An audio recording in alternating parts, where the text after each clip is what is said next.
السلام علیکم ورحمۃ اللہ وبرکاتہ۔ قرآن مسلمانوں کے باپ کی جاگیر نہیں، قرآن سب کے لیے اور سب کا ہے۔ لونی خلد آباد میں ہندو مسلم سے مفتی ہارون ندوی کا دو ٹوک بیان، ہزاروں مرد عورتیں ہندو مسلم سب ایک ساتھ نظر آئے اور مفتی صاحب نے شکشا، نشہ مکتی اور راشٹریہ ایکتا پر جو بات کی، سب نے مفتی صاحب کا شکریہ ادا کیا۔ اور ہمارے پاس میں شکشا کے علاوہ کوئی راستہ نہیں۔ مسلمان بھی جو رو رہے نا، ہم جو بہت ظلم ہو رہا، مارے جا رہے، کاٹے جا رہے، ایسا ہو رہا ویسا ہو رہا، کیوں؟ میں مسلمانوں سے بھی کہہ رہا ہوں کہ یاد رکھو، اس وقت یہ جو دور چل رہا ہے، یہ دور ایسا ہے کہ آپ کے اور ہمارے پاس تعلیم کے علاوہ اب کوئی راستہ نہیں۔ تعلیم، اور ذرا سوچو تو مسلمانوں کہ جب خدا نے سب سے پہلے پڑھنے کا حکم دیا تو کچھ تو بات ہوگی تعلیم میں۔ تو مولانا میں یہ شعر پڑھ رہا ہوں، اپنے موبائل میں اس کو ریکارڈ کر لینا اور خوب چلانا واٹس ایپ پر، فیس بک پر، تاکہ لوگوں تک پیغام جائے کہ ہمارے لونی گاؤں میں ایک شاندار پروگرام ہوا جہاں سے ہندو مسلمان سب کو شکشا کی بات اور نصیحت کی گئی۔ شعر کیا ہے دیکھو سن لو۔ وقت کی یہ ضرورت سمجھ لو، وقت کی یہ ضرورت سمجھ لو، بن پڑھے اب گزارا نہیں ہے۔ وقت کی یہ ضرورت سمجھ لو، وقت کی یہ ضرورت سمجھ لو، بن پڑھے اب گزارا نہیں ہے۔ نہ کوئی رہنما نہ حکومت، کوئی بھی اب ہمارا نہیں ہے۔ پورا مجمع زور سے بولے سبحان اللہ۔ نہ کوئی رہنما نہ حکومت، کوئی بھی اب ہمارا نہیں ہے۔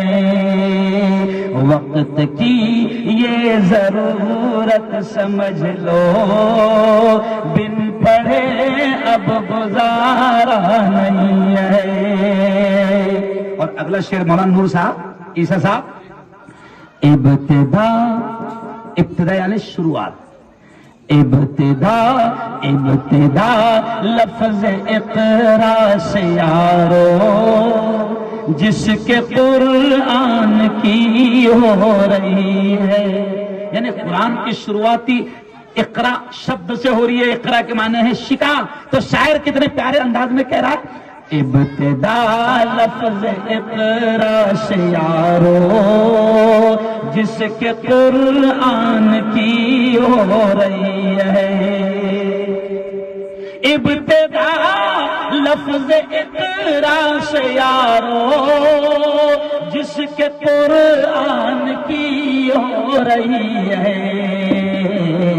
قوم ایسی بھی رہ جائے جاہل، قوم ایسی بھی رہ جائے جاہل، یہ خدا کو گوارا نہیں ہے۔ قوم ایسی بھی رہ جائے جاہل، یہ خدا کو گوارا نہیں ہے۔ نہ کوئی رہنما نہ حکومت، کوئی بھی اب ہمارا نہیں ہے۔ اچھا اگلا شعر دیکھو کتنا پیارا ہے۔ تم پڑھو اور پڑھ کر لکھو سب، ورنہ تاریخ بدلی ملے گی۔ کیا کریں صاحب؟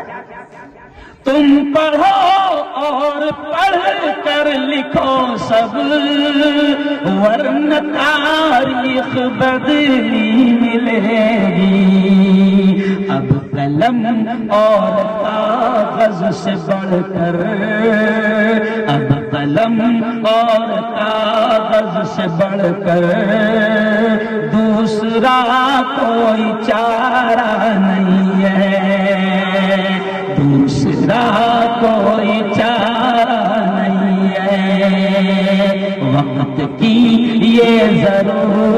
سمجھ لو بن پڑھے اب گزارا نہیں ہے.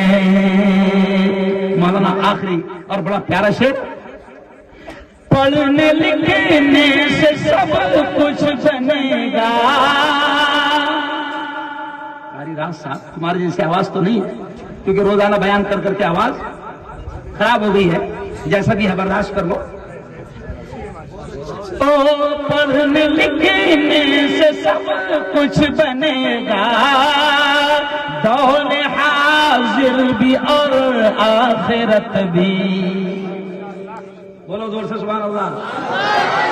پڑھنے لکھنے سے سب کچھ بنے گا, دور حاضر بھی اور آخرت بھی. کب تلک روتے روتے کہو گے دور حاضر ہمارا نہیں ہے. کب تلک روتے روتے کہو گے دور حاضر ہمارا نہیں ہے. اور آخری شعر عجیب شعر ہے, اللہ کرے کہ سمجھ میں آ جائے. دیکھیں شاعر کیا کہہ رہا ہے.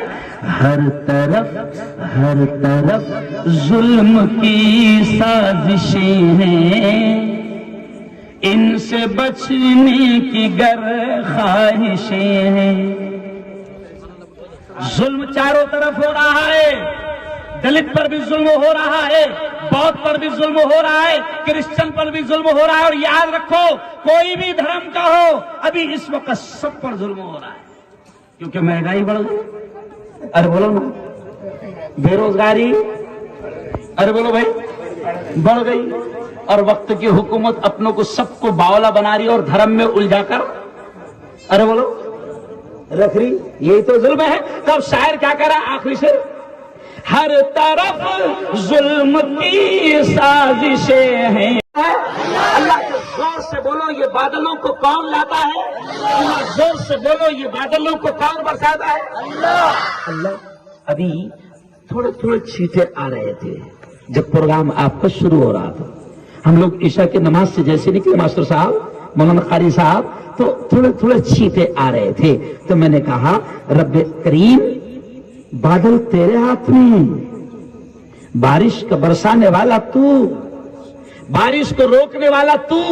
میں نے کہا رب کریم ہمارے اس چھوٹے سے لونی گاؤں میں آج ہندو بھائی بھی جمع ہیں, سب تیرے بندے ہیں. رمیش, پرکاش, کیلاش, گنیش, ہارون, عبداللہ, عبد الرشید, نور, یہ سب تیرے بندے ہیں. میں نے کہا مولا یہ سب تیرے بندے آج بڑے خوش ہیں اور چھوٹے چھوٹے معصوم بچے پروگرام پیش کریں گے, بہت اچھی باتیں چھوٹی بیٹیاں پیش کرے گی. مولا تھوڑا سا 2 گھنٹہ روک دینا. میں نے یہ دعا کیا اور کہو سبحان اللہ, اللہ نے قبول کیا. زور سے بولو اللہ نے قبول کیا. چلو آؤ میری بہنیں, دور تک کے جب میں آ رہا تھا بڑی تعداد میں عورتیں چاروں طرف بیٹھی ہوئی ہے اور ماشاءاللہ مجھے یقین ہے کہ مائک کا ٹن ٹن آواز وہاں تک پہنچ رہا ہو. تب بات یہاں سے شروع کر رہا ہوں. میرے ہندو بھائیوں سے بھی میں کہہ رہا ہوں اور تمام مسلمانوں سے بھی کہہ رہا ہوں کہ دیکھو پوتر قرآن جو ہے نا میرے ہندو بھائیوں کو میں بتا دیتا ہوں کہ قرآن یہ مسلمانوں کے باپ کی جاگیر نہیں ہے. مسلمان سمجھتا ہے قرآن ہمارا ہے, ایسے نہیں. میرے یارو ہندو بھائیوں سے میں کہہ رہا ہوں کہ یہ قرآن مسلمانوں کے باپ کی جاگیر نہیں ہے.